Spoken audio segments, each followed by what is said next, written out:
We here at Something Neat promote batch sparging. We are a work smarter, not harder group. Hey, man, what's going on? Oh, Gregory. How's Buddy. life?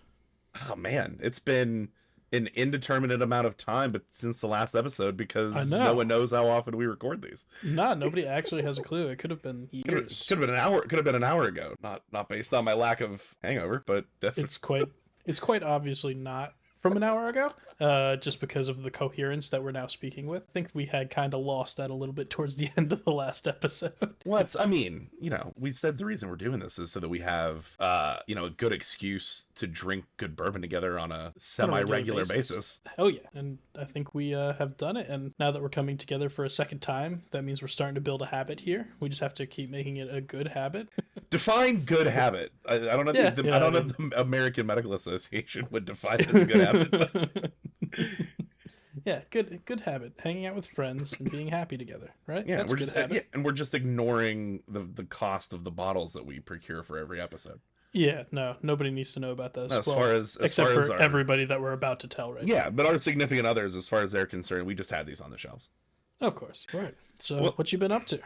work. It's about it. 4th of July was recent, so Yeah, a little bit of cookout. So that's good. fun fact about me, having some bourbon is one of my must-haves on the 4th of July. There are 3 must-haves and 1 optional. Have to have a hot dog, have to have a burger, have to have some bourbon. If I can find or procure some apple pie, that is the optional 4th, but I don't commit to apple pie.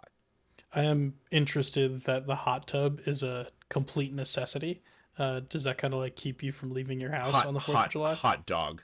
Hot dog. I thought you said hot tub. No, I do Those have a are hot two tub. very different things. I have had a hot dog in the hot tub. Okay. Yep. I I could see Nope. see that happening. I try to keep it as American as possible. Yeah. I had 2 of those things. You got 2 of the 3. I did not have any bourbon. Because we're being recorded, I have a feeling that that's about to change. Yeah. I think that might be about to change. Why don't you tell them what bottle we have today, Greg? Because this is your topic today. Yeah, most definitely. This is my topic today. Today we have the Four Roses Single Barrel. It is a Kentucky straight bourbon whiskey. It is 50% alcohol or 100 ABV. It's always been a good solid choice for me. Nothing too fancy, nothing too crazy, and you can find it anywhere. It's so simple to get a hold of, and it's really just something anyone can enjoy. Yep. You will see from the theme of the episode that something easy to get a hold of or easy to find is definitely in keeping with the theme. Did you notice on the back? I actually never noticed this on the bottle. It actually gives tasting notes. I do see that. We shouldn't have looked at them before we tasted. Did you read them yet? Don't read them. I already read Well, them. but don't just pretend like you didn't read them. Well, it's too late now. Let's just see if we agree with the tasting notes or not. I think that's a good call. Shall we? I'm thirsty, imbibe? buddy. Okay. Now we're gonna have to start ranking these as we go. Yeah, definitely. What's the proofage on this? It is a 50%, so Yeah, 100 proof. I figured being single barrel is gonna be right around that 100 proof. Get a nice 2-finger pour. 2. Yes, 2. 2-ish. Certainly. Something like Certainly a 2-finger pour. that. Are you hiding your 2-finger pour? Well, I'll show you once it's 2 fingers. Oh, Two so fingers? you're in a rocks glass. I went with the classic Glencairn. I like those glasses a lot. I think I'm gonna have to pick up a couple. Actually, I got this one in Scotland. It says a wee dram on it. Yeah. In Scotland, they don't do shots. So in America, it's like 1.5 ounces or like 1 ounce is a standard pour.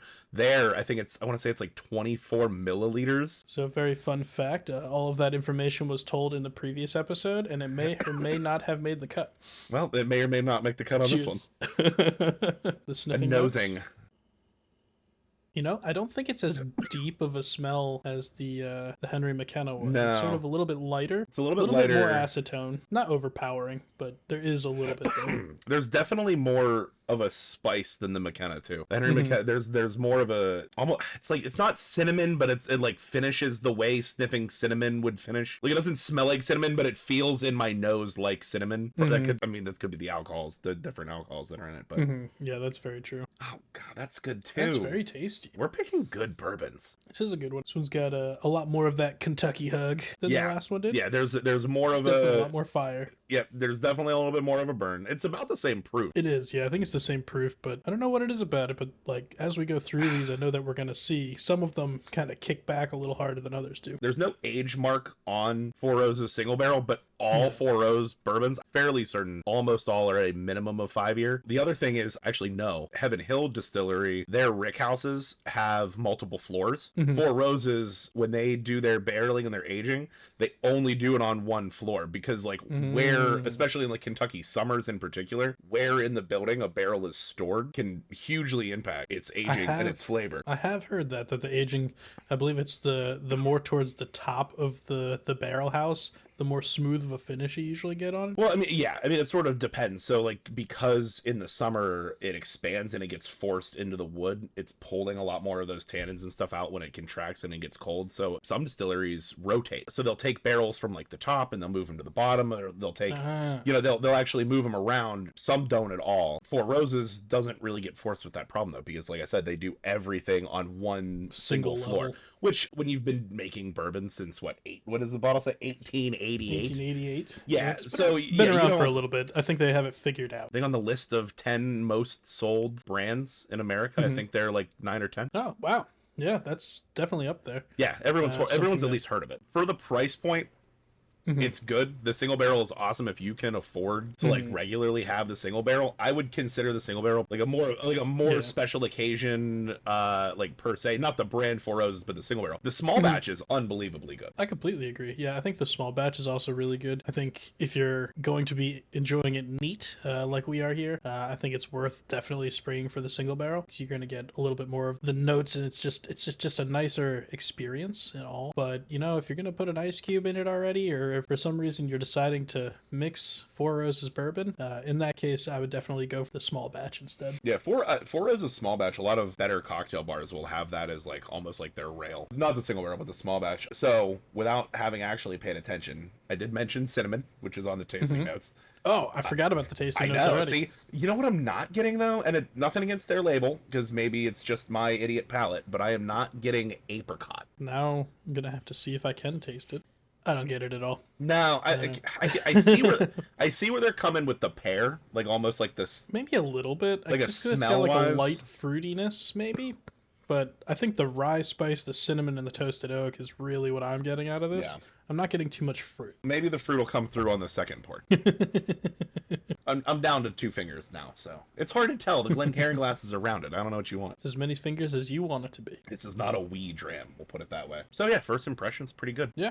I'm a fan. We'll see if by the end of the episode we are still in the same thought and still think it's as tasty as I think it is right now. Absolutely. Just in doing a little bit of research going into this, the one thing that I also found super interesting about Four Roses, I didn't know that you could have proprietary yeast, but apparently they have 5 proprietary yeasts that they use in different combinations to make, I think it's like 10 total products that they turn out between their small batch, single barrel, and their different reserves. And they use the different yeast strains. It's kind of crazy. It's something that I picked up from home brewing. It's like the different yeast strains that you use imparts a lot of different flavors into like beers and things that you have. So I'm sure when it comes to distilling, it's probably in a very similar niche there, and it probably also changes the flavor of whatever you're distilling in the final product. Well, I would think that you're probably getting a lot more of those flavor profiles when you do brewing, because the whiskey, you're creating the wort, but then you're distilling it all out. It's like I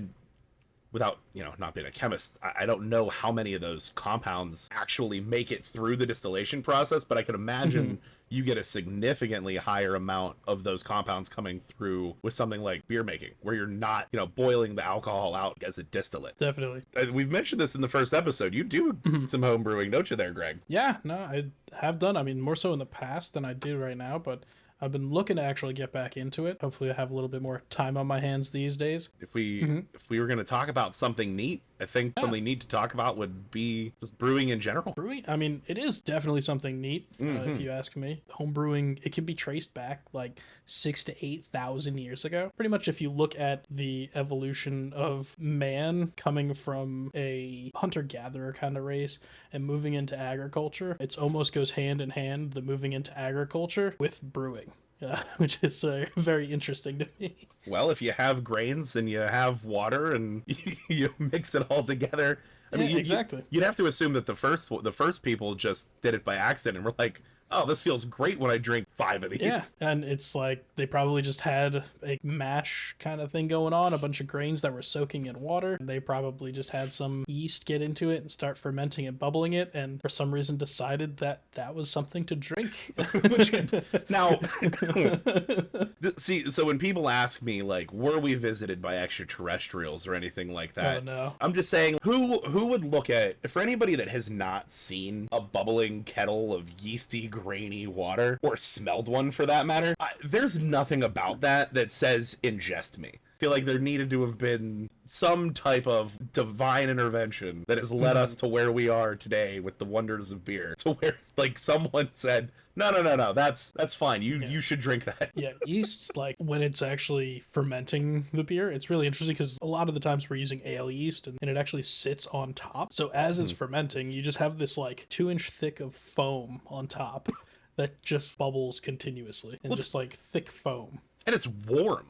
Like, it's warm, it has too. to stay warm, yeah. It's just warm, brown, bubbly liquid. So it's actually cool because all the way up through that period, like that stage, making whiskey and making beer is essentially the same. So it's completely the same up until really bottling. Like through fermentation with beer, you made it a certain way. Now you go ahead and you put it into bottles. With whiskey or any other distilled drink, you get it to that point, and instead of bottling it, you then put it through a distillery. You boil off. Yeah, you just boil off the liquor and just get the specific stuff that you're looking for. It's I remember you were talking like all the way back like 6,000 years ago. It was I remember in history class, our teacher was we were talking about like feudal Europe and like the serfs and everything like that, like these really weak like meads and ales. They were like, 1%, like a couple percents because they didn't have it down to a science. The yeast strains weren't super strong, like they weren't doing it in like a controlled way, but like that's what they were drinking all day. So in my mind, I'm just thinking that they're just like half drunk off their ass, picking up, pulling up all these grains for the nights. So yeah, they definitely did have different yeast strains, but they also purposely were brewing things with really low ABV because part of the process of brewing is actually boiling everything. And they learned that it's safer to drink beer than it is to drink like just water back in those days. So they would brew these very low ABV beers, and they would do like a Belgian wit kind of a thing, or like a light wheat ale. They would have it at like 1 or 2% ABV, very low, and people would just drink it because it's more safe to hydrate yourself with that than it is actually to hydrate yourself with the water that was in the area. If I'm ever in Belgium again, pretty much drink it as if that's better than the water there, because those monks have got it down. I would hope so. They know how to do it. That's monks make the best stuff. Yeah, it's because they have time to just sit there and study it and figure out exactly how to make it like perfect. So beer 6,000 to 8,000, oldest known like writing of it was actually this is even pre-writing. This is like there was like mentions of it from back then, or just hieroglyphs. Just looking at like things, and the actual first writing that we had from it was from ancient Sumeria. It was about 4,000 years ago. A little bit of cuneiform. And it was actually written down as a poem, the recipe for how to brew beer. Oh, that's so romantic. Yeah, it was written down. Well, so it was written down as a poem, but prior to that, the way that they see it is it was passed down orally from songs. So it was actually songs telling you how to brew beer, and that's how they passed it generationally down on how to make it happen. I love that. I have to chuckle at beer being passed down orally. Just baby birding it down from generation to generation. And along with the songs also came like the brewing vessels that they used, like the actual fermentation vessels. They usually used like specific like sticks to stir it. And they didn't understand how this works, but really what they were doing was these vessels already had the yeast in them. Yeah. The sticks had the yeast in them. So they were just inoculating them with yeast by using these special tools and vessels for the brewing. Yeah, I mean, it's one of those things like if you just don't have anything else to do and that's what you're doing all day, like, and you do it accidentally enough times, you just know how to do it. You don't need to know why. You don't. No, they just know it works. Yeah. I mean, like, how different is that than like things today, though? Like, I'm gonna go to work tomorrow morning, and I'm gonna press the power button on my work laptop. Yeah. I have no idea how that thing turns. I don't know why it turns on. Electricity flows, and my computer comes on. We made rocks think, and now I have to work every day. Ugh, terrible. These guys just had to just not clean out their jars. Yeah, and I mean, they did that for like hundreds of years. And then, like we were talking about the monks in the monasteries, they were the first that were considered to commercialize brewing. So they, instead of just home brewing, they were the first to actually take that and sell it to their like local towns and stuff to actually get funding for the monasteries, aka monkeries. The monkeries. The monkeries. They're just That's called. how they funded the monkeries. They're just called monkeries now. To hell with thousands of years of tradition. You live in a monkery. Monkery. With that, like we were talking about, the home brewing is interesting because, like, for thousands of years they were doing this, and it was just kind of a common practice. And in the U.S., it was something that continued going on right up until Prohibition, and then it was banned. Like all other great things. Yeah, the 18th Amendment banned all the transport, creation, anything to do with alcohol, including the homebrewing. The problem was they ended Prohibition with the 21st Amendment in 1933, right? But they didn't actually lift the ban on homebrewing. They only lifted it for commercial. That seems awful lobbyist to me. I don't know. Yeah, they only lifted it for the commercial groups. All homebrewing was still banned even after the 21st Amendment. So during Prohibition, everybody was making stuff at home anyway. So what's the point in trying to keep it banned? I don't know. Either that or they didn't really care about lifting the ban on it because nobody was paying attention to it anyway. It didn't matter anyway. I can imagine that the beers that came out of Prohibition were, at least the homebrew ones, were probably not all that shabby. I mean, maybe there's a chance that they weren't that shabby, but the problem is like getting your hands on ingredients. You have to have solid grain and like hops. Like right now we have a stupid different number of hops and different types of hops that all have different flavors that allow you to kind of tune in exactly what you're trying to make. If you don't have that kind of stuff readily available, it's actually really difficult to brew beer. You gotta think it was like I don't want to say earlier time, but people, you could get your hands on grains and whatnot, and like you were still making breads. Really, the and hops. Really, the hops is what I was really thinking is difficult to get your hands on because it's extremely specific climates that hops grow in. Like, it's not something that you can kind of grow everywhere. There's a reason there's a hotbed in like the Pacific Northwest for hops, and like over in Europe, there's a lot more hop production in those places, but it's really just because they have the climate for it. They don't grow everywhere, and they're not that easy to grow. Now, you can make beer without hops, can't you? Mm-hmm. Yeah, you can technically. Some of the older beers, a lot of them were made with like juniper berries, things like that. Gin beer, ew. The hops are mainly giving you something like a bittering agent in the taste to offset the sweetness of the actual wort that you make. And then they are imparting flavors if you have the right types of hops. But the main reason for them in the beginning was to kind of have a flavor that offsets the straight sweetness that you usually get from beer. So people probably still made beer at home, but it was probably shitty beer. Yeah, probably. It was probably just like beer. We've talked like a lot about sort of like the history and whatnot. I feel like for anybody that doesn't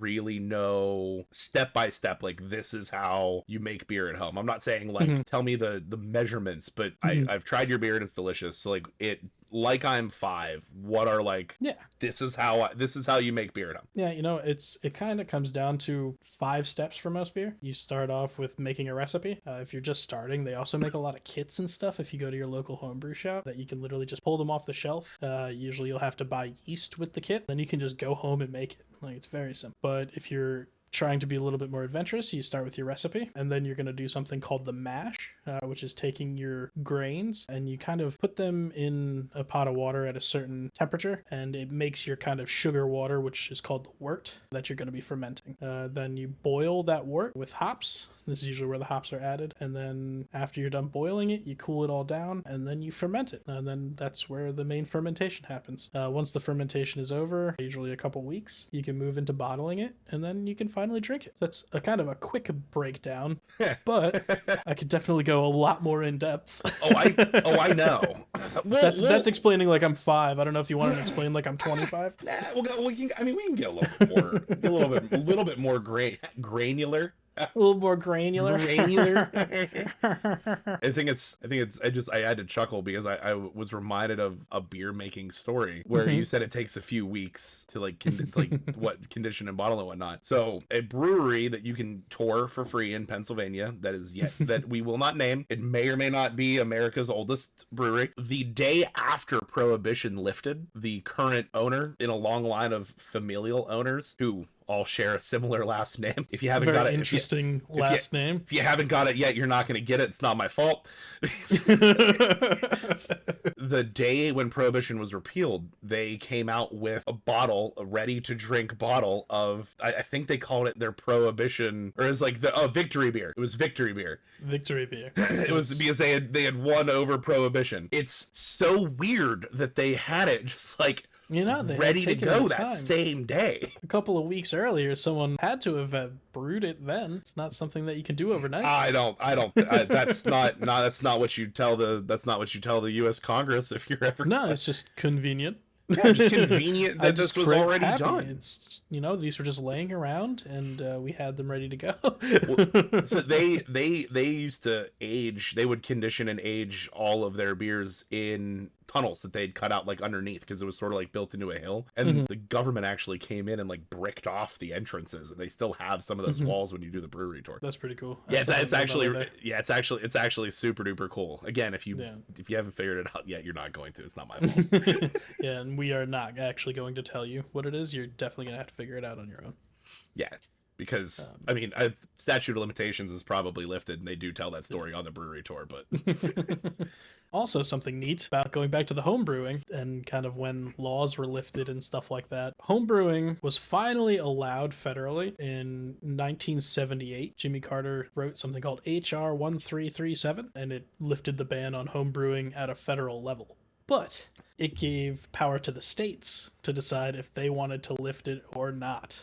At this point in time, all 50 states allow home brewing. Do you want to guess the year that the last 2 states allowed it? At a minimum, it has to be post-70s, because that's... When did we add Hawaii? 78? 78 is when this was officially signed into the federal law. Yeah. Okay, what president was chill enough to, like, press that last state to just be like, come on, guys. I'm going to go with 98. Incorrect. Give me plus or minus. Closer to us or further away? Closer to us. Oh, Jesus. 2020 during the pandemic. No. I don't know. That's not a terrible guess. It's actually not. 2020 is actually closer than your last guess. 2015. Very close. 2014. Very close. Just give me the answer. What is it? 2013. I was one off. 2013. Was that Obama? The cool president was Obama. Yeah, I was gonna say, was that Obama? That pushed that. Yeah, Obama was. What was the last state? What was the last state to let you homebrew? There were 2 of them. It was Mississippi and Alabama. As you would expect. Honestly, with as we'll call it restrictive as PA is with some of its liquor laws, I'm surprised PA wasn't. I didn't actually look up when PA allowed it. I think it was in 2007. So PA was 2007, which isn't much better than 2013, which was the last states. It's kind of crazy how long it took for people to actually allow homebrewing. Back to the actual steps and stuff. So first thing that you need to know about homebrewing, if you're actually ever going to embark on the journey of homebrewing, is that most of brewing is actually cleaning. You need to make sure that everything that you're doing, everything that you're touching, everything that is touching the beer is both clean and sanitized. But Greg, we talked about how the old people use the dirty stick. That is true. The old people did use the dirty stick, but the old people also just brewed quote-unquote beer. They weren't going for anything specific. Well, I guess they also probably had like a 28-year life expectancy, so. Yeah, so they were kind of live fast and die young, and they didn't really give a shit what was in their beer. Very nice sound there. So anyway, sorry. Everything's about making things clean using some type of sanitizing agent. Yes. I usually start cleaning with OxyClean, because actual like dish soap has detergents and stuff in it that break down proteins, and most of what causes the like head of foam to form on beer are proteins. So if you use regular dish soap, a lot of the times it'll kill all those proteins. You won't be able to get a head to form on your beer. So I usually use OxyClean because it cleans away completely clean. And then after you're done with the OxyClean, for any step that is after boiling the beer, you also have to sanitize everything. That kills residual germs and stuff that are just kind of left over on the surface. And I usually use something called Star San, but there's a bunch of different products that you can use. I just use that one because it was what was first introduced to me, and I bought a big bottle of concentrate and can make tons of it very quickly and easily. And I'm guessing you wouldn't want to use anything like isopropyl or... No, you don't want to use anything like that because it's very harsh, and especially like I said with the sanitization steps, you're doing doing them mostly after boiling. So I'm going to go through these steps in depth in a minute. But after the boiling, you then go into the fermentation step, and those different chemicals and stuff that you use, they can kill the yeast that you're trying to use to ferment, and they also don't taste good. Well, it's the same. It's the same reason that you distill at specific temperatures. Common misconception a lot of people have. Perfect. Is that there's like what is it, like 130 different alcohols or something like it's, I don't know the exact number, but it's a lot of them. There are tons and tons of different alcohols that can form depending on the structures that they have. And ethanol is what we're looking for, right? Ethanol is the one we want. We don't want methanol. We don't want propanol. We don't want butanol. We don't want any of those fun things. We just want ethanol. Yeah, that's how you go blind. That's how you get your home brewers and your moonshiners. Don't do it right. They go blind that way. Yep. Luckily with home brewing, you're usually pretty safe about it. You don't usually get too many off flavors or weird alcohols like that. And if you do, it's not concentrated enough like it is when you actually do distilling. Yeah. That it shouldn't really hurt you. Yeah, because because the yeast is making just ethanol, or the yeast is making all of those. Yeah, it makes all of them. That's why when you distill, you have your heads, the hearts, and the tails, I believe. And you get rid of your heads and tails, and you keep your hearts. Yep. The heads are methanol, and the tails are everything that's not ethanol. Because they all boil off at different temperatures. So that's how you get your different. But with beer, methanol is a single carbon group. Ethanol is 2 carbons, and then everything else that's more than 2 carbons is going to be heavier, so it boils at a higher temperature. So what you're saying, because the batch is so big, even though the yeast is making it's making all of them, but you're not like distilling it out, so it's fine. Like you're exactly, it's making all of them, but it's primarily ethanol. Okay. And then that makes sense. I never actually thought about that. It won't taste good, so you won't want to drink it anyway. I never thought about it that way because I know how like distillation works, then I knew that there were dangerous ones, but it never processed to me that it's also in beer, just at much lower concentration. Exactly. I mean, you think about like this bottle of Four Roses, it's 50% alcohol, whereas most beers are like 5 or 6% alcohol. So you can just look at that and think of how much more concentrated it is. Well, even more than that, like the actual like distillate that comes off it's even is like more. 100. It's like 6. I forget what percentage alcohol. When they water it down, because bourbon has to be barreled. I want to say it's like 98 or something. You want it like almost 100% pure, if I remember. Yeah, correctly. it's like minimum. Well, when you water it down, it's barreled at like a minimum 120 proof. Yeah, the stuff that's actually coming off the still is much higher. Yeah.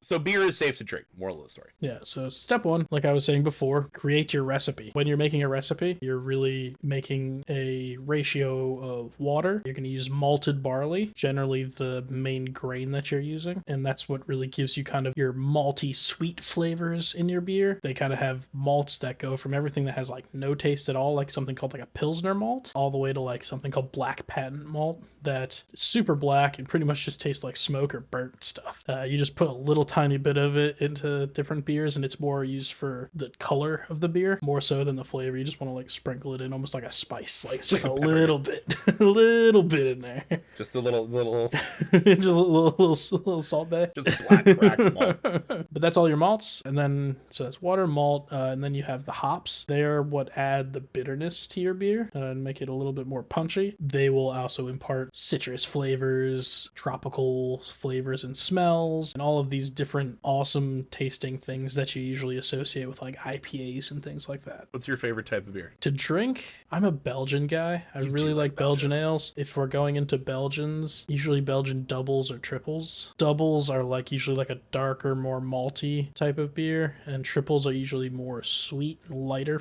in color. Yeah, you got me at doubles, you lose me at triples. It's just you don't like triples? They're fine. My problem with it is I can have like one. You only need to have 1 or 2 because they're usually like 9 or 10%. Yeah, you're not 100% wrong. They punch you right in the face. Yeah, it's just they're sweet. I do like they're that sipping hoppier. Beers. They're sipping beers. I like the hoppier, bitter, like your IPAs, like that. Like gun to my head, my real answer is actually sours. But if I had to drink something for forever, it's IPA.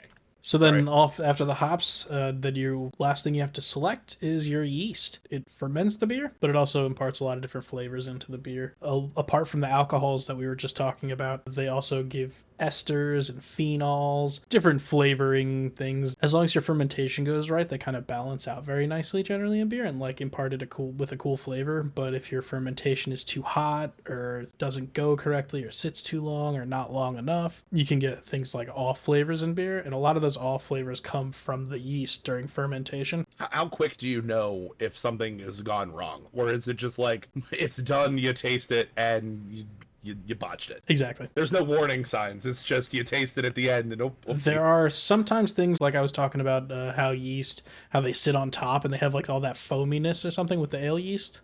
So after a while, once they're done fermenting, they actually all fall to the bottom and the foam goes away. If your foam never goes away, that usually means there's a wild yeast strain in there that's still just eating everything in your beer, not just the specific sugars that you wanted them to eat. And then you taste your beer and it just tastes like water. They ate it all. They eat everything. Yeah. So there's no flavor, there's no nothing. I've only ever had it happen once, and it kind of sucks because usually when I'm homebrewing, and a lot of homebrewers, you make things on like a 5-gallon scale. So it's not huge, but it is something you put a lot of time and effort into, and it's just like, oh, well, now I have to start all over again. It's ruined. Now that would suck, especially because, you a couple of weeks in and you're like, oh, this is awful. Another fun fact here.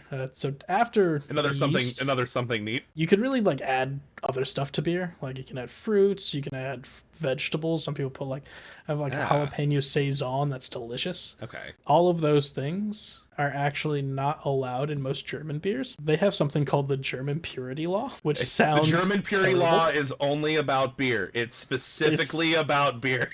Only about beer. The Reinheitsgebot. That doesn't make it sound better. that doesn't help.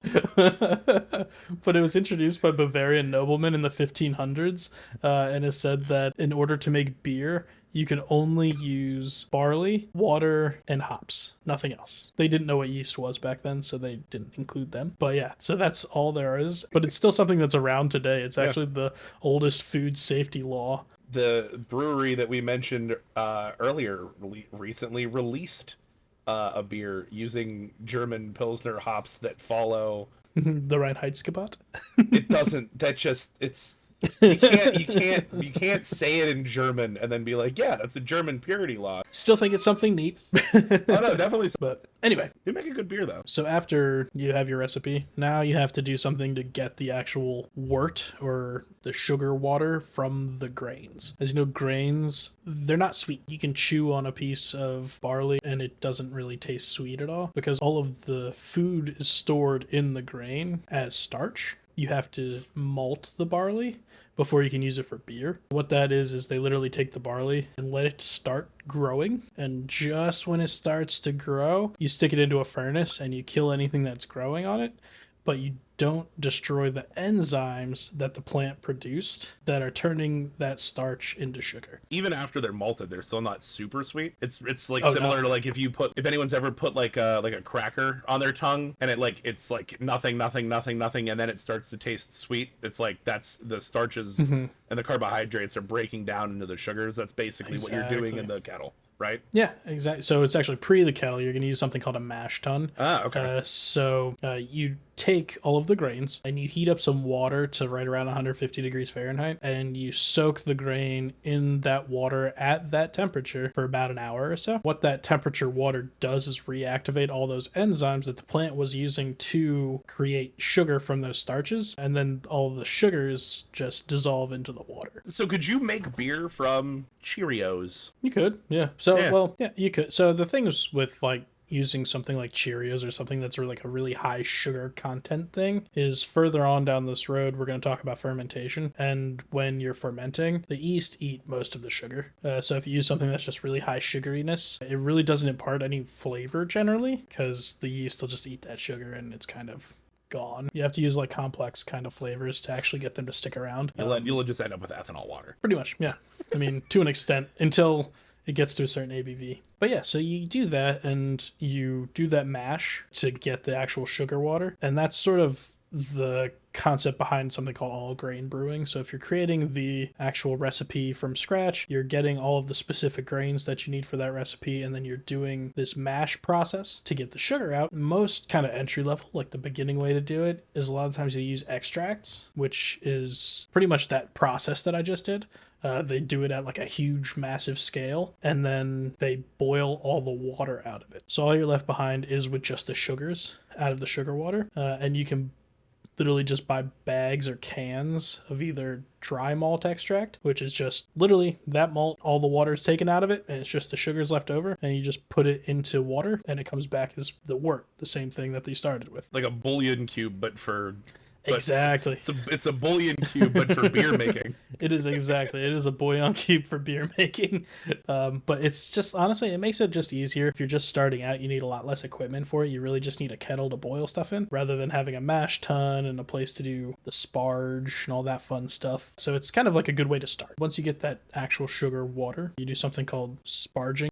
So it's really the process of just rinsing the grains to get all of the sugar water off of them. After you have the mash completed, you'll then take all of the liquid in your quote-unquote mash tun, which is just the vessel that you do the mash in, and you'll drain it into your kettle that you're doing the boil in. Once it's all drained out, you can do something called the sparge to rinse all the grains and make sure that there's just nothing left behind and you got all of the sugar out of it. So there's a couple ways to do it. One is just not sparging and just saying good enough. It's one of those things that you get like 80% out of it when you're just doing it without sparging. So do you really want to put in extra effort to get that extra 20% or something like that? We here at Something Neat encourage you to always sparge, and to sparge liberally. Always sparge. Sparging makes the world go round. But yeah, so if you do want to sparge, really two main ways that I've seen it done. One is you take water that's about 170 degrees Fahrenheit and you add it to the mash tun after you've already taken all the other water out. And what you're doing when you're putting that hotter water in is it's killing all the enzymes that were doing anything, but it still will rinse all of the sugar out of the grains. That makes sense. And then you just drain that back into the kettle the same way that you would have. The other way is something called fly sparging. I'm more of a batch sparge person because fly sparging is the way to sparge as much as possible. And it's literally you just take like another separate vessel that you have hot water in, and you hook up a little hose to it that has holes in the bottom of it that kind of go around the mash tun, and you open it and let it slowly flow through that hose through those little holes and just gradually seep through all of the grains that you did the mash with over the course of like 45 minutes to an hour. Couldn't you just siphon it? Why? Technically this is supposed to be the way you get everything out of the grains. I just batch sparge. Yeah, that's way too much time. Batch sparging takes 10 minutes. This takes an hour. Yeah, we here at Something Neat promote batch sparging.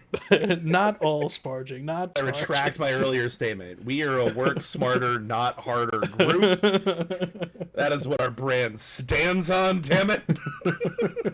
Yeah, but so then after you get done with the sparging, what you're left over with in your now boil kettle, because you drained all of this into your boil kettle, is a volume of sweet sugar water that is a little bit more than what you want it to actually be at the end of it, because now you're going to boil it down. And like the setup that I used to use, I would lose about a gallon per hour of water while boiling. If I'm trying to get a 5-gallon batch out of it, I'll usually do a little over 6 gallons is what I'm boiling. Boil it for an hour. Exactly. Then I boil it for about an hour. Gotcha. So while you're boiling for about an hour, you are now going to add your hops. The first kind of hop addition that you're going to use is something called your bittering hops. Yeah, they call it a hop addition. The hop addition. That's just a good name for a beer. Hop addition. Hop addition? That actually is. I don't think I've seen one. Neither have I. That's why I'm saying that's trademark. Trademark. That's ours now. We've already copywritten it, guys. Before this comes out, been copywritten. It's ours now. At first, you're going to add your bittering hops, and these are hops that they literally just pretty much just add bittering to beer. They don't have a whole lot of flavor to them. What they do have is generally a high amount of something called alpha acids, and those alpha acids are what impart the traditional taste of bitterness that we think of in beer. These are hops like, I don't know, like Magnum, Warrior, something that's often called CTZ, which is Columbus, Tomahawk, or Zeus, which are all like the same thing. If anyone's ever seen a hop, it makes a little bit of sense that hops would have these types of names. Magnum, yeah. They're all very bitter. These are ones. Well, I was gonna make a Pineapple Express reference, but You just like you walk like is that where you get your hops from? You just like knock on like some dude you know's door and like go to his like, hey mom, I'm with my friend. You hand him a 20 and you're like, hey bro, what you need? It's like I'll take some of them Magnum hops. Give me some of the Magnums. Some of Are you sure you can handle the Magnums? You have some Are of you that. sure the Magnums What are did right you say? It for was you? CBZ, CTZ. CTZ. That's Yeah. cooler but worse. Like I said, it stands for Columbus, Tomahawk, and Zeus, which are 3 different types of hops that are apparently the same thing. But Yes. my favorite doesn't have as fun of a name. I always use something called Galena hops for my bittering. It's not bad. I don't mind that. And it's not bad. I think it has a less fun name, but a Yeah. kind of like nicer name. And I've tried a bunch of them, and I found that the Galena hops have like there's different types of bittering that you can get from hops, and sometimes like you take a sip of a beer that's really a really strong West Coast IPA or something that's just very bitter, and it just like almost hurts a little bit when you drink it. You know what I'm talking about. I'm a big high IBU guy. IBU, for those who don't know, is International Bitterness Unit, which is a completely subjective, absolutely not scientific scale whatsoever. As far as I know, it's just not true, dudes sit. But okay. No, it's just like, isn't it just like a panel of people that just like, this is more bitter than this, and then they just assign it a number? There's actually a formula that you can use to derive the IBUs in a beer. I'm pretty sure IBU is like almost entirely subjective. Would you care to bet a point? Yes. I'm pretty sure about this. Okay, but IBUs is actually, like you said, International Bittering Units, and it's derived from using... It depends on who you ask, bitterness or bittering unit, depending on who you ask. I always call it the International Bittering Unit. That's the way that I heard it. Most of them are between 5 and most beers are between 5 and 120 IBUs, and it's calculated by using something called AAUs, which is alpha acid units. IBU is the AAU times 74.4 from. Okay, so here we go. I was going to touch on this too because you're talking about the perceived bitterness, not the actual calculated bitterness. Yep, that's it. So I got to pull on this one. I'm wrong, but only because I'm dumb, not because I'm wrong. So we're 1-1 now. We are 1-1, but so I'm thinking of like, when you go on Untapped or like one of those sites and you're looking at like the perceived IBUs. IBUs is a measured specific scale that's calculated out. The actual perceived IBUs is very different because the sweetness of a beer, literally the sugar content or the alcohol content, counters the bittering flavor. Yep. So that's why you often have like really high ABV, like triple IPAs or something like that have a super high ABV, also have a super high IBU, but don't taste that bitter. Yep. Okay. Well, all right. I will give up a point to help educate the listeners. I got it. It's 1-1. It's 1-1. It's where it should be. I told you that I was going to give you the one last week because you're going to need the leg up, because you literally just challenged me on something that I've been researching and that I know a lot about. That doesn't sound like me. Anyway, back to the brewing game. Back to the brewing. So we just added our bittering hops. They're going to boil for about an hour because, like we were just discussing, the IBUs that you're getting out of it are a function of time. So the longer that you're boiling it for, the more bitterness you're actually going to get out of it. Mm-hmm. The counter to that is the longer that you boil it, the more of the aromatic compounds, like the things that give you smell and taste and stuff, will boil out of it. So you add your bittering hops as soon as you start boiling. Boil them for about 60 minutes, but then you're going to add another set of hops anytime after the last 15 minutes of boiling. Those hops are your flavor hops and your aroma hops. Usually the ones, if you're looking at a bottle of beer, it'll usually list these ones out, like your Citra and your Mosaic, your Eldorados, the Galaxy that was all the rage for a long time. Those are all your flavor You cannot hops. tell me the same people naming these hops are not the same people that name weeds. Oh, you cannot tell me it's not the same people. They must be. You said it's Pacific Northwest, right? Like that's what I was getting at. It is before, for the right? Pacific. A lot of it is Pacific. Yeah, Northwest. there's no way it's not the same dudes. It would not surprise me. Like I said, those ones you're adding at the end because they're not really doing much for the bitterness of your beer. You're not really doing them for the IBUs, but they're imparting all their flavor into it. And that's where you get your citrus flavor, your tropical flavor, all the like pininess that you can get from different hops. It all comes from those additions then. So it's natural flavorings. So it's better for you than these artificially flavored drinks that we're drinking. No, I'm actually curious, does Four Roses have any artificial flavors in it? No. You're literally not allowed. To be a bourbon, you can't add. To be an actual bourbon, especially a Kentucky straight bourbon, you cannot add any artificial flavorings or whatnot. Yeah, no, there's nothing, no colors or anything. No, this is out of the barrel color, baby. Good But to know. it's actually funny that because a lot of the like phenols and like the things that are giving the beer flavor that you're getting from like the yeast and the grains and stuff, that's actually a lot of those same compounds are what the barrels in part on the whiskey over time. So it's like it's almost like they strip it out. So you have the wort, which is, so that's the same process all the way up for brewing. Then when you distill it, you lose a chunk of that, but then you get a lot of different compounds like tannins and those different compounds that flavor it from the barrels. So like you strip out the flavors that the beer keeps, and then you just add it back during the aging process when you're making whiskey. That actually kind of makes sense, because if you think about like drinking whiskey versus drinking beer, I feel like it has a lot of similar flavor profiles usually, like at like a basal level. Yeah, well, I mean, the sugars and stuff that are in the woods, like in the, because it's for a bourbon at least, it's all oak. Obviously, there's other alcohols we'll explore throughout the podcast to pull their flavors from different spaces, but you're inevitably going to lose a lot of those compounds during the distillation process, so you got to add them back somehow. Otherwise you're just drinking rubbing alcohol. Exactly. But nobody likes rubbing alcohol. The wood, it's still plant life, so you would think that it's, even though oak and grain are not the same, there's inevitably some crossover in like some of the sugary compounds that you're going to get. Anyway, back to the beers. So now we just added our flavoring hops, your Citra and your Galaxy and your River City Kush. Exactly. Exactly. And then from there, the next step is to cool everything down, because you have to kind of cool down the wort before you can do any fermentation, or it'll just kill the yeast. Just dump the yeast. So you can't do that. You can't just do that. And this can be as easy as, if you're just starting out making a smaller batch, you can literally just fill up your sink with ice water and take your whole boil kettle and pop it right in there and just gradually mix it a little bit and just slowly start to bring the temperature down. And you want the temperature usually to be 60 something or something like that. Fahrenheit 65-ish. Do different yeasts have like different recommendations? Like it should be XYZ for best result kind of things? Definitely, yeah. So for most ale yeast, you're looking at between 60 to 70. You get into like the Belgian yeast, you're looking more at like 65 to 75. They're usually more of the hotter spectrum. But then if you're looking at lager yeast, which are a little bit different, that's like between like 45 and 55. That's you like want to keep it much cooler. Yeah, and that's why like lagering was a longer process that you had to do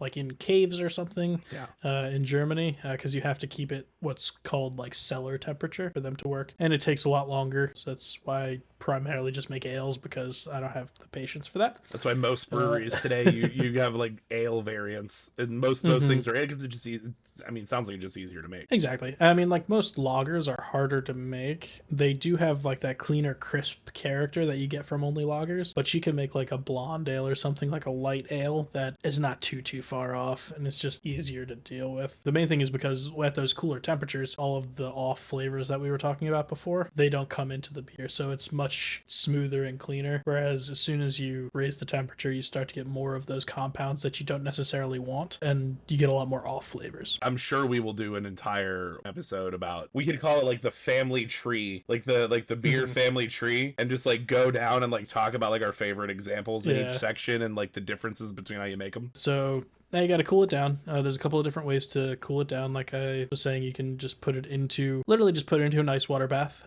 bring the temperature down, or you can use something called a heat exchanger. That's what most people do if you decide that you are into brewing. This will probably be one of the first newer pieces of equipment that you get. There's a couple of different types of heat exchanger. The one that I use is very simple. It's literally just a copper tube that's coiled around a bunch of times that goes into the pot, and then it goes out of the pot, and you just run cold water through it, and it just brings the temperature down of the beer quicker than just trying to do it in a nice bath. The other kind is a counterflow chiller. So that one it looks like very similar to the one that I was just talking about, where it's just like a coil of tubing, except with that one, it's a hose, and then inside of the hose there's a copper tube, and then you put the wort that you're chilling through the copper tube, and then you run cold water through the actual hose, and it cools it down much quicker that way. And then the third type is called a plate chiller, which really is the same thing as what I was just talking about, except it's in like a plate form, and a lot of the times you can actually take those plates themselves. It's just like it's probably a plate about this big for those of you just listening, like 4 inches by 6 inches. Yeah, clutch size. So yeah, something like that. And then it has a bunch of tubes kind of like wrapped around inside of it. And some of them are counterflow plate chillers that are similar to what I was just talking about, that you just kind of run water through them along with the wort. And then other ones, you put the actual plate into cold water, and then it just runs through that plate that's like chilled, and that cools it down. So as long as we're not just tossing ice cubes into the pot, you cannot do probably it, because fine. now you're watering everything down, and you're Yeah. starting back where you were. So anywhere between a new piece of equipment or just letting it sit in some cold water is fine, as long as we're not tossing ice cubes into the pot. As long as you're not tossing ice cubes in the pot, and you're being super, super, super careful, because at this point, as you're cooling everything down, you're done with boiling. Now is where infection happens, where things get out of hand, and that you have to make sure that your sanitization, anything that's touching the beer at this point, has to be cleaned, has to be sanitized. Yeah, I guess that's worth noting, is if you're dropping copper coils into the pot, you sanitize that shit too. So you can either sanitize it. What I usually do is I put it in for the last 15 minutes of the boil, so it just boils in it. Yeah, that'll work too. Yep. So you can just boil it off. It's like the easiest way to do it, is just throw it in there for the end of the boil. Yeah, and then you just hook it up and just siphon the water through. Yep. Yeah, you hook it up to a hose fitting, or I have mine set up that I can just hook it up to my sink. Yeah. And you just put one end that goes onto the tap in the sink, and the other end goes and empties into the sink, and you just run water through it. And if you're making moonshine at home and want to do home brewing, just repurpose your coil. Yeah, got a still. I feel like anyone making moonshine at home has a pretty good grasp on how to do beer. Yeah, I don't think they really need this episode too much. But yeah, so that's the heat exchanger, and once you're done with that, you're now in your fermentation vessel, because once you cool it down, if you're using one of the counterflow chillers, you literally just have the beer going through the chiller into the fermentation vessel, whether it be a bucket. I usually use just simple buckets because they're easy. Just go to your Home Depot, sanitize a bucket. Yeah, well, make sure it's a food grade bucket. There are specific buckets that you need, or a lot of people use these things called glass carboys, which almost just look like giant jars. I just have never purchased one, because I don't really see the point, because I don't see the really advantages to them over just using a bucket. Probably isn't. There are. I mean, technically people say there are, but like, my biggest thing is like, light is a huge enemy of beer, because light interacts with the hops, like the oils in the hops, and that's what causes skunking in beer. Mm-hmm. So why would I want to put it into a completely clear vessel to do the fermentation? Yeah, that's why you got to use one of the bright orange Home Depot buckets. You can't. Orange. There's no lights getting through that at all. After you get it in the fermentation vessel, it's now time to aerate the wort. So you need to make sure that there's plenty of oxygen in the actual wort for the yeast to grow in it, since you just boiled everything, and when you boil liquids, most of the dissolved gases go out of them, so there's not really a lot of oxygen or anything in there. So you have to put oxygen into it. There's a couple ways to do that. One way that I like to do it is after you're done boiling your beer, it's now in your kettle, and my kettle has a spigot at the bottom, so I kind of put it up on the counter, and I let it just kind of like blow.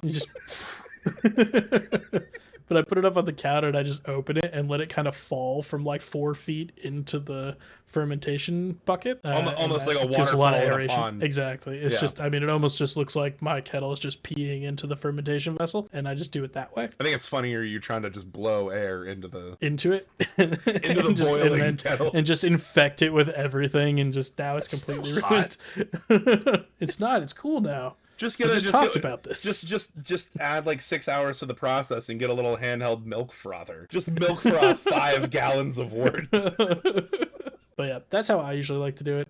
Other people will also just take like a spoon that you've already pre-sanitized, like a big like soup spoon, and just mix the fuck out of the wort. I mean, could you just use a big whisk? You could use a big whisk. It's like one of those like giant whisks. Yeah, so you could do that. Or if you're really getting into it, some people actually take it and they put air stones into it, and just put stone? So it's like literally this like stone that you put on the end of like a rubber tube. Mm-hmm. And then you hook it up to either an air compressor, or a lot of people will just hook it up to a straight oxygen tank, like an O2 tank, and you just run air through it, and the air goes through the tube and into this stone, and the stone makes it so the bubbles from the air are very really fine bubbles. Yeah, it's just really small bubbles. Yeah, okay. And that's how they actually oxygenate it. That's too much. That sounds like way too much work for me. Just get a big whisk. I'm just gonna let my kettle pee into the bucket. Yeah, so you have the urine method, you have the giant utensil method, Whisk, yeah, and then you have like the overly expensive oxygen tank method. Yeah, the good thing with the oxygen tank method is you can actually like make sure that there's the right amount of oxygen in it. But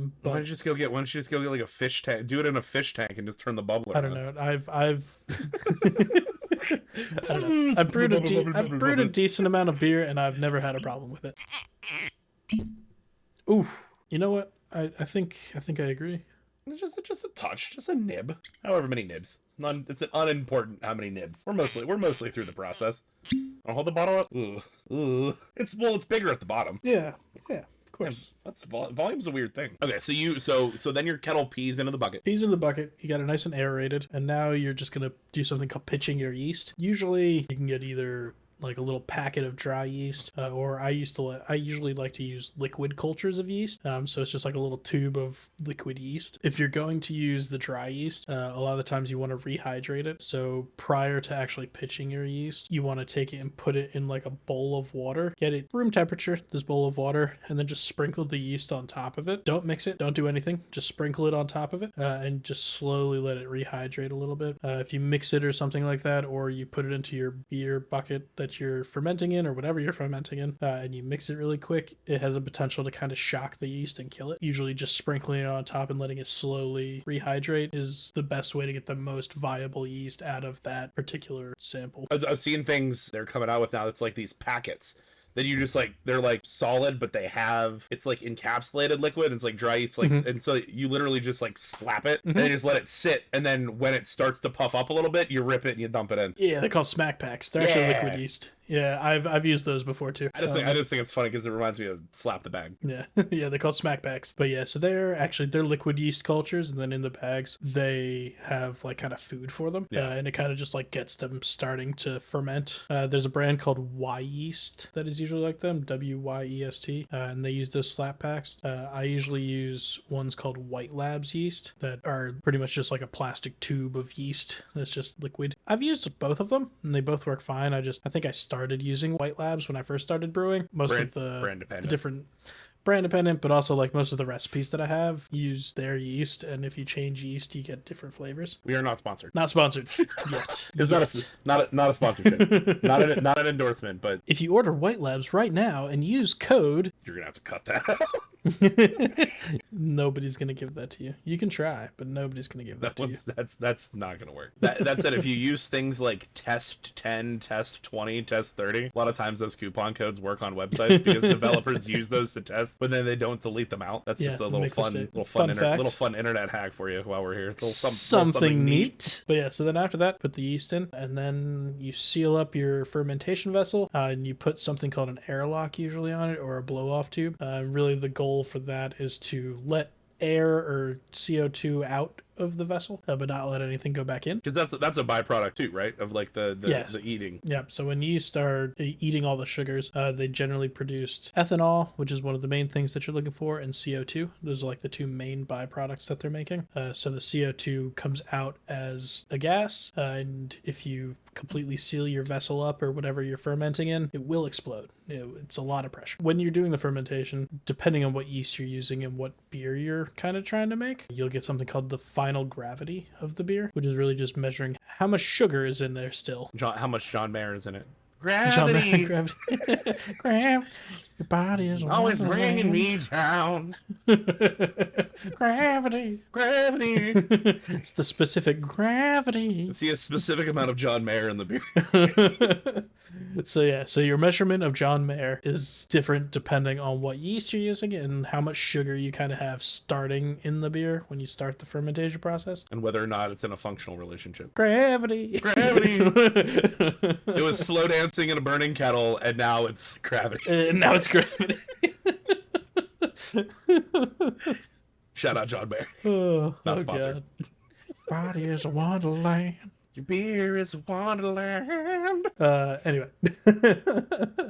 So yeah, so you have different amounts of sugar at the end once it's done fermenting. So when yeast is fermenting, it only has like a certain alcohol tolerance that it can have. And once it hits that alcohol tolerance, it usually falls out of the beer and stops fermenting and kind of just collects on the bottom. So it dies. So it doesn't actually die. I'm thinking of it just like eating itself to death. And it pretty much eats until the alcohol level gets high enough and it kind of almost goes into like a dormant state. It stops eating, but it doesn't actually kill it. So it gets drunk and lazy. Pretty much, yeah. Because you can take the yeast from previous brews that you've made and use it in future brews. Like for instance, when you're brewing something with a higher ABV or something that like has a lot of sugar to start, you usually want to add a lot more yeast at once to prevent certain off flavors. Like you want to start at a higher number of yeast rather than letting them grow quickly to that level. So a lot of the times people do things like brew a pale ale, something like simple. And then they'll make a double IPA and they'll use the same yeast from the pale ale that's now grown, and then they'll put it into the double IPA. What's and for those that weren't here for episode 1, sort of what's that cap out? Like what's that ABV cap out before the yeast gives up and goes to the bottom? I know it's dependent on yeast, but like it's different for all the different yeasts. But there's yeah, a most max. beer like yeast. I know there is like a generally accepted max. I just don't know what it is. Well, so it's not really like generally accepted. It's like just dependent on the different type of yeast you're using. So like most like beer or ale yeast will cap out pre 10%, like around then. If you're using stuff for like imperial, like high ABV stuff, like I said, you usually have to put a lot more in to begin with, and then they kind of like will cap out a little higher. Then you can get into wine yeast that will cap out. I was gonna say around, wine yeast is like what, 12? Like 12-ish, and then champagne yeast will go a little higher, usually like 12, 13. Like when I've made like meads in the past, I use champagne yeast for mead because it gives you the right level of ABV compared to like when it stops fermenting. And if you want like 14% mead. Exactly. And like you can look at the different yeast that you're using and see what percentage it will get up to, because then you can also like look at it, when it hits this percentage, how much sugar is still going to be left in the beer. That's true. And that's what's going to make it like a sweeter beer, or like again, back to the meads, you have like sweet meads, you have dry meads. So you're looking at what level will they stop fermenting and how much sugar is going to be left. I feel like I need to just risk the blindness and use the Sumerian stick. This is a lot. Sumerian stick is much simpler. Just the jug, the clay. Just give me a porous clay jug and a dirty stick. I'm literally just scratching the surface here. We could go so much deeper. I know. If if anybody listening is interested in going deeper, send us a comment, send us an email, and we can go so much deeper on any particular topic in this. We can talk about yeast strains. We can talk more about different pieces that are used for brewing. We can even talk about like water parameters and like how certain beers use different waters, since the styles were generally made in certain places that have different types of water, and how that actually affects the taste of the beer at the end. So to be abundantly clear, what Greg means is Greg can go over all of those things with you. I cannot explain to you those things. I'm actually genuinely learning a lot, and I that was one of the points of this podcast in the first place. So yeah, so we can both kind of teach each other fun stuff. Yeah, because like I know you just make sugar water, yeast makes alcohol makes beer. Like I literally know the country song version of how to make beer. Like grain makes corn makes whiskey. I'm not 100% sure on the whiskey makes my baby a little bit frisky part, but something like that. The basics. The first thing when you said explain like I'm 5. I think you got that. Yep, that part down pat. You're talking about John Mayer songs and you've lost me. So after you're done fermenting, you get it out, and it has a specific gravity of how much sugar is still left in it. I said in the beginning, you got like your American light lagers that have like a 1.005 gravity, and that's the 1.005 is just the measurement that they use for gravity. It's 1.3 decimal places. 1.000 is water. So is it more or less, was it heavier than water, or less? Yeah, a little bit. It's a measure of why dissolved. It's called gravity? It's a measure of dissolved things in the water. So it's just how much stuff is in it. So the higher the number, the more. Oh, is that what they're doing? They put the little floaty thing in, and it like exactly. Yep. Oh, that's exactly what they're doing. Got it. So it's almost like the Dead Sea has like a ton of salt in it, so you're like floating. So it has a high gravity. Exactly. Okay. It has a high gravity. What's funny that the thing that it's called gravity, but it actually the more gravity it has, has, the more you float. Yeah, it's called backwards. specific gravity. There's like a But it's I see what backwards. you're saying. No, it's backwards though. It's fighting gravity. But yeah, like 1.005 is like your American light lager, and then like if you're getting to something like a Doppelbock or an Imperial Stout, you're looking at like a finishing gravity of like 1.020. Is there anything that gets you to like a 1.1 something? Like Oh yeah, like yeah. There's something your that's molasses probably. like things like honey. Honey would be a gravity of like 1.44. Oh, so you're. It's. Like I mean, high. I guess it's almost. I mean, I guess it's not quite the same as viscosity, but there's probably a correlation. There's a correlation. Yeah, there's definitely gonna be a correlation because there's more things just dissolved in the water. Yeah, I'm guessing like your stouts and things like that almost pour like syrups. Like those are gonna be much High. higher. Like I said, the Imperial Stouts, you're looking at like 1.020, and like most of these beers, starting gravity of when you have your sugar water before the yeast ferments it, and that gravity is like somewhere like 1.050 is like average, I would say. I usually shop for like between 1.050 1.060 depending on the beer that you're making, and that's going to give you, usually using that calculation with the yeast that you're working with, you can kind of estimate what your ABV is going to be at the end. Okay, and that makes sense because it's like the amount of sugar that's available, the amount of yeast, like how much out. Yeah, so okay, that makes. Is there any way like at the end, like to it not be an estimation, like to get exactly how much? The little floating thing that you were talking about before. Yeah, little floaty thing. It's called a hygrometer. It's It a little measures floaty the thing. specific gravity. That's actually what you use. So you take the specific gravity reading in the beginning, your starting gravity, and then after it's done fermenting, you take the final gravity, and then you can do a calculation with those two gravities, and it'll tell you the exact ABV that you actually have in your beer. Because that's just how much sugar was converted to ethanol. Exactly. Takes how much sugar you started with, and then how much dissolved things you end with. And you also have to realize that ethanol is lighter than water, so it actually reduces the gravity more. And I'm sure that the math formula. So the formula will actually like go through it and do it. All very objective, similar to how IBUs are like 100% an objective scale. Like, so objective. Yeah, 100%. 100% objective. Yep, 100% objective. Not with absolutely measurable at all. Definitely not a panel. I don't know what kind of idiot would think it's just like a panel of people thinking whether or not something's bitter or not. I can think of that idiot. I don't know what you're talking about. I've had more than enough Four Roses to forget what that idiot's name is. Just kidding. I love you, idiot. Oh, wait. Can't talk about John Mayer like that. So we've now determined the gravity of the final product. We have now determined the gravity. And now we And the drink it, ABV. right? Just whole out of the So there's two places you can go from here. If you are done with your beer, if this is the beer that you're looking for, you can bottle it. And if you're bottling, you are taking the beer off of they call it the yeast cake. It's just like a big thick layer of yeast at the bottom. It's like you say, you add a little bit of yeast, but it goes through and it eats all this, and like a lot more yeast forms, usually left with about like an inch thick layer of sludge at the bottom of your brewing vessel. Remember that next time you drink a beer that says unfiltered on it. There's definitely yeast in that. Not a lot, but like there's definitely yeast still in it. Those poor little brine shrimp. You're just drinking brine shrimp. Do you know what brine shrimp look like? Yes. Again, like it was an equivalency. Like little tardigrades. That's not an absurd thing to think. You can either bottle it there, and usually with bottling, you're going to do something called bottle conditioning or natural conditioning or natural carbonation. So what you're doing with that is you just take the beer. Can I guess? Because I actually don't know, but since we've talked about the process, I think I can guess. Okay. So you take the beer, and there's like that little bit of yeast that's still in it, right? Mm-hmm.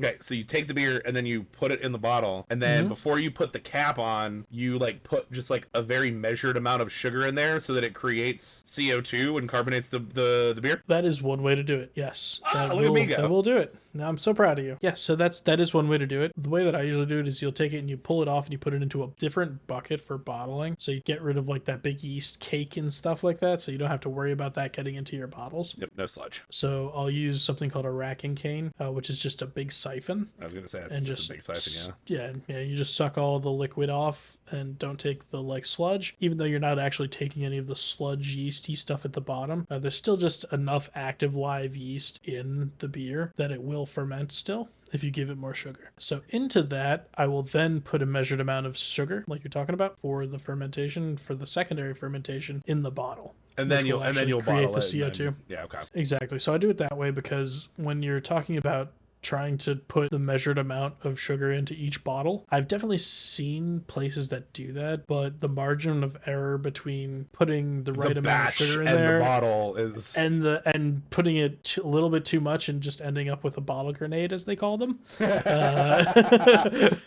That's It's much easier to do it in the full batch rather than just into the bottle itself. Your margins are probably, because if you're off, it's distributed pretty exactly. If you're off by a gram of sugar, it's not going to kill you. If you're off by a gram of sugar when you're only measuring a gram of sugar, it will blow up. I'll tell you this, though. If you're off by too much for the whole batch, then you end up with a case of bottle grenades instead of just one. That's very true, and I have overcarbonated a whole batch before. Did any blow up? Did any of them blow up? I've never had any blow. I mean, knock on wood. But I'm guessing you popped the top and it just like exploded into the sink. So it's weird. So when you have something that's overcarbonated, like you just add too much sugar to it and it overcarbonates, you open it, and you know when you tap the top of somebody's beer, it does nothing, and it just all the water comes, all of the foam comes out. Yeah. It does that, but it doesn't stop. It just keeps coming. Yeah. It just keeps going. Well, because it builds the pressure, because the sealed bottle, it builds the pressure, and it does like the gases dissolve the carbon dioxide into the liquid. As soon as you alleviate that pressure, equalizes, and all of it comes out of solution, and it just keeps going. And that is, for anybody that dives, that's the Benz. That's the one way to do it. That's the deep sea diving bottles. When you're deep sea dive in a bottle. But that's like kind of generally the way you're going to start when you're doing it and you're trying to bottle. The other way that I prefer these days is I keg my beer usually. After I'm done fermenting, instead of putting the beer now into a rack or a bottling bucket, like a separate vessel to actually bottle out of, I'll just take the beer and put it directly into something called a Cornelius keg or a corny keg. And it's just a 5-gallon little steel cylinder that has a lid on the top that's airtight. And you just put all the liquid into it. It has 2 little valves on the top of it, one that lets you put CO2 into it and another one that lets beer come out of it. And I just fill up one of those, seal it up, and then I have just a tank of CO2 that I will attach to the CO2 end of it, and you just leave it pressurized at a certain level for a week, and you have fully carbonated beer. So that's the way that I prefer to do it. If you want to then fill up bottles off of that, you can. You need another piece of equipment generally called a bottling gun that like slowly fills up beer that's still carbonated without it foaming all over you. I usually just serve out of kegs these days because I generally will just give it to friends at parties or something like that. So what do you think is easier for the average person? Just like easier kegging. Kegging is 1,000 times easier. I mean, it's more expensive though. But if you're gonna homebrew, just get the kegerator and stuff like that. Yeah, I mean, if you're gonna do it regularly and you are interested in really getting into it, I think it's completely worth getting a kegging setup and getting a kegerator and just serving out of that. I mean, even if you just have a refrigerator, you don't actually need like a kegerator with a tap or anything. You can just buy like a hose with a tap line on it or with a tap valve, and you can just serve it directly out of that. Call it a picnic tap if you don't want to actually invest in a kegerator. If you're serving homebrew and you're just having it for family and friends and you're not trying to like enter into like competitions or anything like that, I just think it's 1,000 times easier to just keg the beer, and it takes a lot of steps out. That makes sense. Like anything, you know, the less steps you have, the less chance you have to screw something up. That's true. Yeah, it's less things that can also contaminate your beer, because anytime, like I said before, anytime after that boiling step that you're moving your beer, that you're putting it into a different vessel, that you're touching, if it's touching anything, you have to make sure that that's completely sanitized before it actually even touches it at all, because it will potentially get infected with other bacteria or yeast or something, and then it just ruins everything. So like all the bottles that I use, that Star San stuff that I talked about, I literally dip every single bottle into the sanitization liquid before you put anything in it, like just to make sure it's completely sanitized and there's nothing that can grow in it. Now you've gone from start to finish. You started with a recipe, you made your wort, which is your sugar fluid, you boiled it, added your hops, fermented it, and bottled or kegged it, and you have beer. And that's homebrewing. That's it. Yeah, that's it. It's just a couple steps. It's very easy. I mean, honestly, like it is. It doesn't seem all that difficult. Especially if you do one of the kits, like, and you're following the recipes and the instructions, it doesn't seem that bad at all. Yeah, the kits come with the recipes, and like everything that I talked to prior to boiling, if you get a kit, you don't have to do. Yeah. Like you literally just start with adding the extract into water, and then you start boiling and you add your hops. And that's really all you need to do. I mean, some of the kits, if you the trajectory that I see a lot of people do and that I also did myself, was you start with a kit that's like super simple and it's just extract and hops, and then you get another kit that's a little bit more difficult, that's extract and some grains that you just kind of boil in there a little bit, that are just kind of steep, just to give it a little bit more flavor and character, and then you start adding your hops and stuff. Eventually, if you get into it and you actually really like doing it, you can invest in a mash tun and actually start doing the full grain, the all grain, and then you have complete control over what you're doing, and you're making the whole recipe from start to finish, and you know what to tweak, and you learn how to really do it how you want to do it. So something everyone can enjoy. Yeah, and then you can make something everyone can enjoy. I have many a party I have enjoyed your homebrews. For anybody that does want more information, it's like or wants more discussion for homebrewing, for sure, let us know. We can definitely get into the more specifics. Yep. Or if you just have questions specifically, I'm happy if you want to send them in. I'm happy to respond directly back to you. In light of us wrapping up from kettling or whatever the first part is, mashing. What's step one? Recipe. All the way full through the process at top down level. Yep. Recipe all the way through. All the way through. I think that's an explain like I'm 25. I think is how I would quite say 5. That. We started with 5, and then we got deeper. I think if somebody were to listen to this whole episode and like get the stuff and go through it, I think they would have a good idea. And I would hope that they would. I would hope that they would have some confidence to at least give it a shot. I think it's time to do our final evaluation on the. It is. Still smells delicious. Definitely smells better than it smelled at the beginning. It's tasty. It is very tasty. Good. It's still. I still don't like it. Better or worse than the Henry McKenna 10. Like if we're doing, if we're gonna put a rank, if we're gonna put a rank list up. Yeah, I think we should rank them. I mean, I definitely am gonna put it under the Henry McKenna 10. Yep. I mean, that's not saying it's bad by any means. No, for sure. Just saying it's not as good as the Henry McKenna 10. We started with such a high bar. Actually, to be fair, it's not like we dropped the bar a whole lot. We went with 4 roses, single barrel. No, it's good. Well, it's good. I think no, it's definitely good. I do think that it's like it's something different. Like I think it's not something that it's so different. It's not easily comparable. It's much like lighter and brighter. It's got much more apricot. It's got much more. It's just like I said, it's lighter and brighter. It's not as like deep, and like I said, the last one was very brown sugar. It's not quite that. It's much more crisp. Yeah. On the flip side, it's also, I think, more ethanol-y. Yeah. I'm getting a lot more like when you exhale, you feel a lot more alcohol coming out of it. Yep, with the dragon breath and what have you. It's got more of the Kentucky hug to where it's not quite as enjoyable, I don't think. I think the Henry McKenna had the Kentucky hug, but it was more an enjoyable experience. Whereas this one's like a little bit more the first sip, it's like, whew, that hits you. Yeah. No, I don't disagree with any of those notes. I said we definitely set the bar high. I'm intrigued to see where we go from here. I believe our next one we'll introduce it then, but it's also a pretty popular one. So it's also one I've never had. So I am actually super excited. Wait, hold on a second. You've never had our next one? No. You've never at a bar Nope. just ordered our next one before? Nope, I have absolutely never had our next one, which is why I was so excited. What do you think That's I picked? crazy Why do to you me. think? What do you think that's the one I picked? And there's your teaser. There's your teaser to come back for next episode. Greg, it's a pleasure just listening to you explain something that you are clearly very passionate about. So I'm very excited for everyone else to hear it. You know, I really enjoyed this episode, and it was one of the first ideas that I had when we talked about ideas for neat things to discuss, and I'm glad you liked it, and I hope that everyone can enjoy this as much as I do. Certainly something neat, bud. On to the next one. Cheers, sir.